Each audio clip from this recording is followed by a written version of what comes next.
Stock मार्केटमध्ये आल्यावर प्रत्येकाची एकच चढाओढ असते, ते म्हणजे तेजीचे स्टॉक्स कसे शोधायचे. आणि तुम्हाला माहिती आहे का, हे तेजीचे स्टॉक्स पण असतात कुठल्या ना कुठल्या सेक्टर्समध्ये. आणि मग याच्यामध्ये आता आपण कसे जास्तीत जास्त प्रॉफिट राहू शकतो यासाठी सगळ्यांची चढाओढ चालू असते. पण तुम्हाला माहिती आहे का, याच्यामध्ये प्रत्येक सेक्टरमध्ये एक रॅली आणि एक डाऊनफॉल असतो. म्हणजे जेव्हा 4-5 सेक्टर वर असतील ना, तेव्हा 4-2 सेक्टर तुम्हाला डाऊन साईडला दिसतील याच्यामध्ये. आणि हे जे सायक्लिकल रोटेशन असतं ना, हे प्रत्येक सेक्टर्समध्ये चालू असतं. तुम्हाला माहिती आहे का, याचा सगळ्यात जास्त बेनिफिट कोण करून घेत असेल तर एचएनआय किंवा जो स्मार्ट इन्व्हेस्टर असतो, जो याच्यामध्ये सगळ्यात जास्त अग्रेसिव्हली पुढे असतो, की जो याचा बेनिफिट घेत असतो. आणि तुम्हाला माहिती आहे का, ह्या गोष्टीचा बेनिफिट आता तुम्ही पण घेणार आहे, कारण मी आज तुम्हाला एक सेक्टोरियल रोटेशनची सायकल शिकवणार आहे. म्हणजे कधी कुठला सेक्टर तेजीमध्ये येतो, कधी कुठला सेक्टर मंदीमध्ये येतो.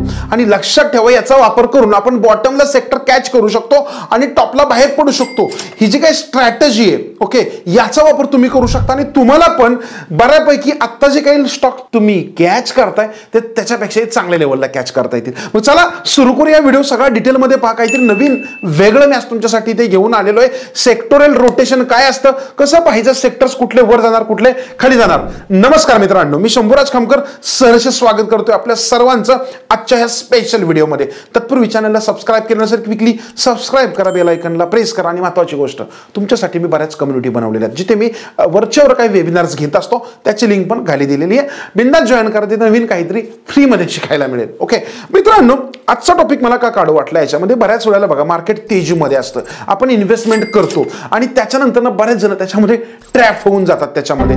परंतु एक गोष्ट तुम्ही कधी ऑब्झर्व केली का, याच्यामध्ये मार्केटमध्ये एक सेक्टर्स असतो, की समजा आता आयटी सेक्टर असेल, बरोबर, त्याच्यानंतर नाही समजा ईव्हीचा सेक्टर. म्हणजे आयटी सेक्टर कोरोनानंतर एक रॅली झाली, पुन्हा खाली गेला. त्याच्यानंतर ईव्ही सेक्टरमध्ये एक रॅली आली, आता तो पुन्हा खाली आला. रेल्वे सेक्टरमध्ये रॅली आली, पुन्हा खाली आला, परत वर गेला. पण तोपर्यंत कुठले ना कुठले सेक्टर्स आघाडीवर होते याच्यामध्ये.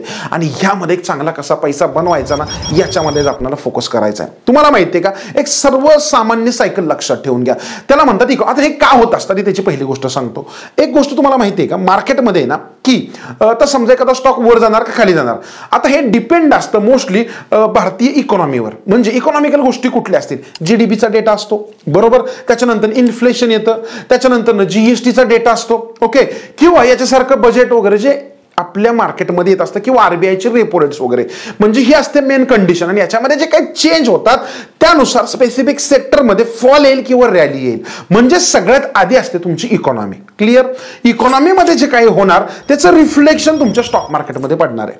म्हणजे ज्याला प्रॉपर इकॉनॉमी रीड करता येईल ऍटलिस्ट, तो मार्केटमध्ये असलेल्या सायकलचा पुरेपूर वापर करतो. मग आपल्याला काय येत नाही हे करायला, तर आपण कधी इकॉनॉमीला समजूनच नाही घेत. सिंपल कन्सेप्ट आहे याच्यामध्ये. आज आपण तो इकॉनॉमिकल कन्सेप्ट जर समजून घेतला तर तुम्हाला ह्या सायकलचा बेनिफिट घेता येईल आणि याच्यामध्ये आपण पुढे राहणार आहोत. याच्यामध्ये आता 4 गोष्टींना याच्यामध्ये लक्षात ठेवा. इकॉनॉमी जेव्हा तेजीमध्ये असते, म्हणजे लोक त्याच्यामध्ये अग्रेसिव्ह असतात, बुलिश असतात, तेव्हा एक तो एक्सपान्शन फेज असतो. इथे मोस्टली लोक बुलिश राहतात, काय होतात, बुलिश असतात, मोठ्या मोठ्या इन्व्हेस्टमेंट करतात. परंतु एक्सपान्शन फेज एका लेवलला जातो आणि पीक वर पोहोचतो. म्हणजे तो त्याचा टॉप मोस्ट पोझिशन असतो याच्यामध्ये. ह्या पीक वर आहे ना, हे मोठे इन्व्हेस्टर्स मोस्टली बाहेर पडायचा प्रयत्न करतात, कारण इकॉनॉमी अशा कंडिशन्सला ओव्हर व्हॅल्यूड असते, बरोबर.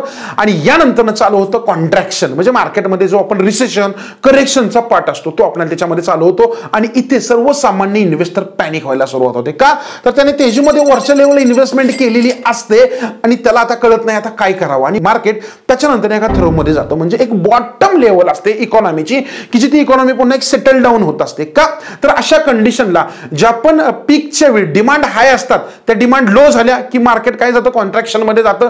परंतु पुन्हा एक अशी सस्टेन लेवल येते याच्यामध्ये, की त्याच्यामध्ये ह्या थरोमध्ये मार्केटमध्ये पुन्हा डिमांड वाढायला सुरुवात होते आणि तिथनं मार्केट पुन्हा एक एक्सपान्शन फेज मध्ये जातं. म्हणजे काय, मार्केटची एक्सपान्शन, पीक, कॉन्ट्रॅक्शन आणि थरो ह्या ज्या वेव्हज आहेत 4, ह्या कंटिन्यू रोटेट होत असतात याच्यामध्ये. ही गोष्ट लक्षात ठेवा.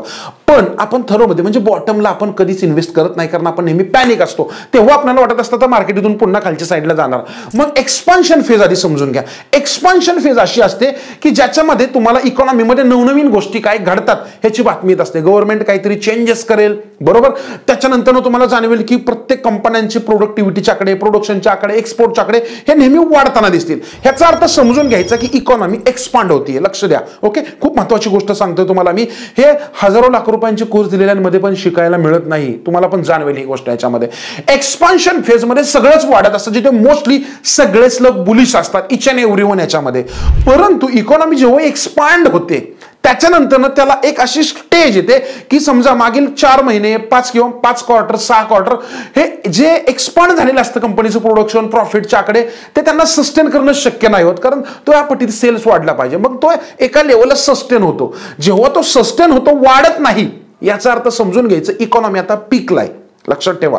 ते आकडे जेव्हा वाढायचे कमी होता तेव्हा समजून घ्यायचं हा पीक आलेला आहे. इथून लवकरच एक डाऊनटर्न सुरू होऊ शकतो, कारण ही गोष्ट ऍक्च्युली स्मार्ट प्लेअरला, इन्व्हेस्टर्सला सगळ्यात आधी समजते आणि इथं प्रॉफिट बुकिंगला सुरू करतात, जिथे आपण नाही करत. कारण आपल्याला काय वाटतं, अरे थोडं खाली गेले म्हणजे पुन्हा वरती जाऊ शकते याच्यामध्ये. ओके, आणि ही जी फेज असते पीकची, आणि त्याच्यानंतर मार्केटमध्ये करेक्शन फेज येतो, जिथे मोठे इन्व्हेस्टर मग मोठ्या प्रमाणामध्ये मार्केटमधून पैसा काढून घेतात, कारण त्यांना कंपन्यांचे फंडामेंटल्स मध्ये आकडे मोठ्या प्रमाणात चेंज होत नसतात, कारण इकॉनॉमी नॉर्मली स्लो डाऊन झालेली असते आधीच्या तेजीमुळे, आणि इथे मग मार्केटमध्ये फॉल येतो जो आता चालू आहे. क्लिअर? ओके, म्हणजे हा असतोय कॉन्ट्रॅक्शन फेज जो आत्ताच्या कंडिशनला चालू आहे.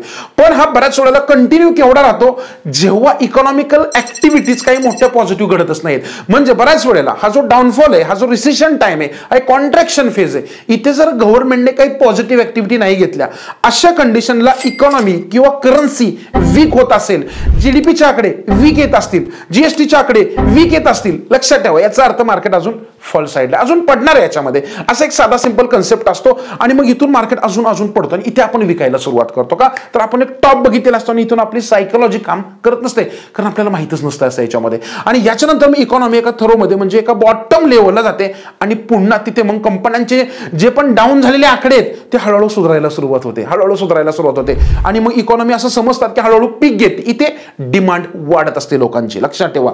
आणि इथे मग मोठे प्लेयर्स हळूहळू एंट्री करतात, कारण ते कंपन्यांचं टेक्निकल बरोबरच फंडामेंटल पण थोडं डीप मध्ये ऑब्झर्व करत असतात, रीड करत असतात. ओके, म्हणजे हा चौथ्या फेज मध्ये नॉर्मली लोक एंट्री करतात, पण आपण का नाही करत, आपल्याला अजून भीती वाटत असते. का अजून पडलं तर काय, आपण हे आकडे कधी बघत नाही, आपण का पॅनिक होतो, इकॉनॉमीचा कन्सेप्टच आपण कधी नाही शिकून घेतला, आपल्याला फक्त एकच माहित असतं बाय किंवा सेल. ओके, त्यामुळे ही गडबड होत असते याच्यामध्ये. मग आता आपण हे सगळं बघितलं, बरोबर. मग आता हे सेक्टरल रोटेशन याच्यानुसार कसं होतात ह्याच्यावर मी थोडा फोकस देतो तुम्हाला. म्हणजे फॅक्टर्स अफेक्टिंग सेक्टरल रोटेशन. आता हे सगळं 4 गोष्टी होण्यासाठी काय काय कारणीभूत आहे, तर जे आधी मी बोललो, इकॉनॉमिकल ग्रोथ, बरोबर. म्हणजे देशाचा जीडीपी काय स्पीडनं वाढतोय याच्यावर हे सगळं डिपेंड असतं. त्याच्यानंतर 2 नंबरचा गोष्ट असते ते म्हणजे इंटरेस्ट रेट्स, जे आरबीआयच्या हातामध्ये असतं. आरबीआयची मॉनिटरी पॉलिसी नेहमी वाचावी असं मी नेहमी माझ्या स्टुडंटला सांगत असतो. का तर त्याच्यामधून तुम्हाला 4 गोष्टी नवीन कळणार आहेत. इंटरेस्ट रेट जेव्हा वाढतात तेव्हा समजून घ्यायचं इकॉनॉमी फास्ट वाढतीये. इंटरेस्ट रेट कमी होतात तेव्हा समजून घ्यायचं की इकॉनॉमीमध्ये थोडं स्टॅबिलाइज करण्याची गरज आहे. ह्यावेळी बँकिंग सेक्टरला मला फोकस करावं लागतं याच्यामध्ये. 3 नंबरची अशी गोष्ट आहे की जी इकॉनॉमीमध्ये ऍक्च्युली खूप महत्वाचा घटक असते, ती म्हणजे इन्फ्लेशन. इन्फ्लेशन जेव्हाही वाढत असतं तेव्हा समजून घ्यायचं की इकॉनॉमी एका पीकवर पोहोचलेली आहे. इन्फ्लेशन जेव्हा जास्त जातं तेव्हा लोकांची डिमांड ऑटोमॅटिकली कमी होते, आणि आपण म्हणतो आता मंदी आली. लक्षात ठेवा, ह्या गोष्टी सगळ्या इन्फ्लेशनशी मोस्टली निगडीत असतात. 4 नंबरची आणि महत्वाची गोष्ट असते टेक्नॉलॉजिकल ऍडव्हान्समेंट. म्हणजे टेक्नॉलॉजीमध्ये जे काही चेंज होत असतात ना, हे जेवढे फास्ट होतील तेवढं कंपन्यांचा बेनिफिट वाढत असतो. आणि इकॉनॉमिकल चेंजेस किंवा टेक्नॉलॉजिकल चेंजेस जर स्लो व्हायला लागले, त्याच्यामध्ये काही ग्रोथ नाही आढळली, आयटी कंपन्यांमध्ये काही चेंज नाही झाला, समजून घ्यायचं की याच्यामध्ये काहीतरी गडबड आहे. याचा अर्थ येणाऱ्या काळामध्ये कंपन्यांना त्यांचं फंडामेंटल उत्तम ठेवणं थोडं काही काळासाठी मुश्किल जाऊ शकतं. आणि सगळ्यात महत्वाची 5वी गोष्ट असते जी ह्या इकॉनॉमिकल सायकल्सला कारणीभूत ठरते, ती म्हणजे गव्हर्नमेंटच्या पॉलिसीज. लक्षात ठेवा, गव्हर्नमेंट ज्या पॉलिसीज बनवताना, तुम्ही विचार केलाय का की करोनाच्या आधी ईव्हीला कोण विचारत नव्हतं, त्यानंतर बूम झालं. रेल्वे सेक्टरमध्ये जास्त फोकस नव्हता, बूम झालं. हे का झालं? असे कित्येक सेक्टर्स आहेत, कारण गव्हर्नमेंट याच्यामध्ये वेगवेगळ्या पॉलिसी बनवतं की त्या सेक्टरसाठी पोषक असतात की जे सेक्टर फॉलमध्ये आलेले असतात. आणि नंतर हे जर तुम्हाला समजलं तर तुम्हाला अजून कळेल की गव्हर्नमेंट पॉलिसीचा काय इम्पॅक्ट जाणवतो. समजलं की ह्या 5 गोष्टी कशा पद्धतीने इकॉनॉमीला अफेक्ट करतात. मग तुम्हाला प्रश्न पडेल की अरे मग आम्हाला असं कधी कळणार की कुठला सेक्टर कधी पडेल, कुठला सेक्टर कधी वर जाईल? चला, काळजी करू नका, मी आता तुम्हाला अगदी डिटेलमध्ये दाखवतो की कुठल्या फेजमध्ये सेक्टरचा परफॉर्मन्स काय असतो आणि कुठले सेक्टर तेजीमध्ये जातात किंवा मंदीमध्ये जातात. अगदी डिटेलमध्ये आता मी थोडक्यामध्ये दाखवतो. मित्रांनो, इथे जर पाहायला गेलं असेल तर जी येलो कलरची लाईन आहे ना, ही आपल्या मार्केटची लाईन आहे आणि ब्ल्यू कलरची जी लाईन आहे याच्यामध्ये ही इकॉनॉमीची लाईन आहे. याचा एक अर्थ असतो की ह्या दोघे नेहमी एकमेकाशी एका कोरिलेशनमध्ये चालत असतात. पण बघूया याचा एकमेकाशी इम्पॅक्ट काय असतो. लक्षात ठेवा, जेव्हा ही नॉर्मल इकॉनॉमी एका फुल रिसेशनमध्ये असते, हे बघा ब्ल्यू लाईन याच्यामध्ये दिसेल, त्याच वेळेला मार्केट पण नॉर्मली बॉटमला असतात. परंतु त्यावेळी आपल्याला फायनान्स, टेक्नॉलॉजी आणि सायक्लिकल सेक्टर जे असतात, म्हणजे आपण म्हणू शकतो की ज्याच्यामध्ये एक सीझनल बाईंग होत असतं, अशा सेक्टर्समध्ये एक आपल्याला एक चांगली अपॉर्च्युनिटी ते क्रिएट होत असते, कारण ती इकॉनॉमीशी थोडे जास्त कनेक्टेड असतात. जेव्हा इकॉनॉमी अर्ली रिकव्हरला सुरुवात करते आफ्टर रिसेशन, तेव्हा नॉर्मली मार्केटचा एक बुल फेज चालू होतो. आणि ह्या बुल फेजमध्ये नॉर्मली टेक्नॉलॉजी, इंडस्ट्रियल आणि बेसिक मटेरियल्स हे जे ऍक्च्युली रिलेटेड सेक्टर्स आहेत ना, याच्यामध्ये फास्ट ग्रोथ पाहायला मिळते, कारण हे सेक्टर्स ग्रो झाल्यामुळे इकॉनॉमीला एक चांगला बेनिफिट होत असतो आणि अर्ली रिकव्हरीचा मेन इम्पॅक्ट इकडे होत असतो. आता याच्यानंतर जेव्हा ही मार्केट एक चांगलं रिकव्हरी देतं आणि तेव्हा त्यानंतर एक टॉप लेवलला जाईल, म्हणजे आपण म्हणतो की आता इकॉनॉमी फुल्ली रिकव्हर झाली एका डाऊन लेवलपासून, जी करोनापासून झाली होती बघा. त्यानंतर ना मार्केट पण एका टॉपला जातात, कारण सगळ्या गोष्टींचं एक व्हॅल्युएशन वाढलेलं असतं, कंपन्यांचे स्टॉक वाढलेले असतात. तेव्हा नॉर्मली बेसिक मटेरियल असतील, एनर्जी रिलेटेड कंपन्या असतील किंवा जे काही स्टेपल्स असतील, हे नॉर्मली आपल्याला ह्या कंडिशन्सला एका टॉप कंडिशन्सला पाहायला मिळतात. आणि लक्षात ठेवा, कारण सगळं हे मेन असतं ह्या सेक्टर्समध्ये, कारण करेक्शन येताना पण इकडेच आधी येणार आहे. मग जेव्हा ही इकॉनॉमी एका फुल रिकव्हरी कंडिशनमधून पुन्हा एकदा जेव्हा मागणी कमी होते बाजाराची, ओके, किंवा दैनंदिन जीवनामधली लोकांची खरेदी विक्री, जे डिमांड सप्लाय म्हणतो, त्यानंतर इकॉनॉमी एका रिसेशनमध्ये जाते. आणि मग मार्केटमध्ये आपण जर बघत असाल की सेम बियर मार्केट चालू होतं, त्या कंडिशनला एनर्जी, स्टेपल्स आणि हेल्थ केअर ह्या सेक्टर्समध्ये आपल्याला इम्पॅक्ट पाहायला मिळतो. ह्या स्टॉक्समध्ये एक फॉल आपल्याला इथे मध्ये दिसायला सुरुवात होत असते. आणि त्याच्यानंतर एक कंडिशन असते याच्यामध्ये, ती म्हणजे मार्केटचं जी काही डाऊन साइड रिसेशन फेज, जी फुल रिसेशन होती ती पुन्हा रिपीट होणार आहे. आणि ह्यालाच म्हणतो आपण लेट बियर मार्केट, की ज्याच्यामध्ये हेल्थ केअर, युटिलिटीज आणि फायनान्स या सेक्टर्समध्ये एक नवीन अपॉर्च्युनिटी पुन्हा क्रिएट व्हायला सुरुवात होत असते. आणि मित्रांनो, ही सायकल अशीच कन्सिस्टंटली वर्षानुवर्ष चालत आलेली आहे आणि चालत राहते. आणि अगदी डिटेलमध्ये मी तुम्हाला याच्यामध्ये ते सांगायचा याचा प्रयत्न केलेला आहे. मित्रांनो, कसं वाटलं? अगदी डिटेलमध्ये मी सांगितलं याच्यामध्ये. आता हे जेव्हा तुम्हाला आता सेक्टरल रोटेशन एवढ्या डिटेलमध्ये समजले बघा, एवढी मोठी कन्सेप्ट आपण अगदी डिटेलमध्ये सांगितली. मेन गोष्ट येते आपली याच्यामध्ये की याचा मी कसा फायदा करून घ्यायचा. पण त्याच्या आधी मी सांगेल, तुम्हाला पण अशा गोष्टींचा बेनिफिट स्वतःसाठी करून घ्यायचा, नवनवीन कन्सेप्ट शिकायचे, तर मी नेहमी दर महिन्यामध्ये 2 बूट कॅम्प घेत असतो, की ज्याच्यामध्ये नवीन लोक, एक्सपिरियन्स लोक बिनधास्त सहभागी होऊ शकतात. ज्याची लिंक मी खाली दिलेली आहे, तिथे जावा, त्या बूट कॅम्पमध्ये सहभागी व्हा, जेणेकरून अशा प्रकारचे वेगवेगळे कन्सेप्ट तुम्हाला शिकता येतील आणि तुमच्यामध्ये पण एक वेगळी ग्रोथ तुम्हाला पाहता येईल. आता येऊ आपल्या मेन मुद्द्याकडे याच्यामध्ये, की ह्या सेक्टरल रोटेशनचा इन्व्हेस्टर्स कशा पद्धतीने बेनिफिट उठवू शकतात. तर पहिली गोष्ट असेल याच्यामध्ये ती म्हणजे रिसर्च आणि अनालिसिस.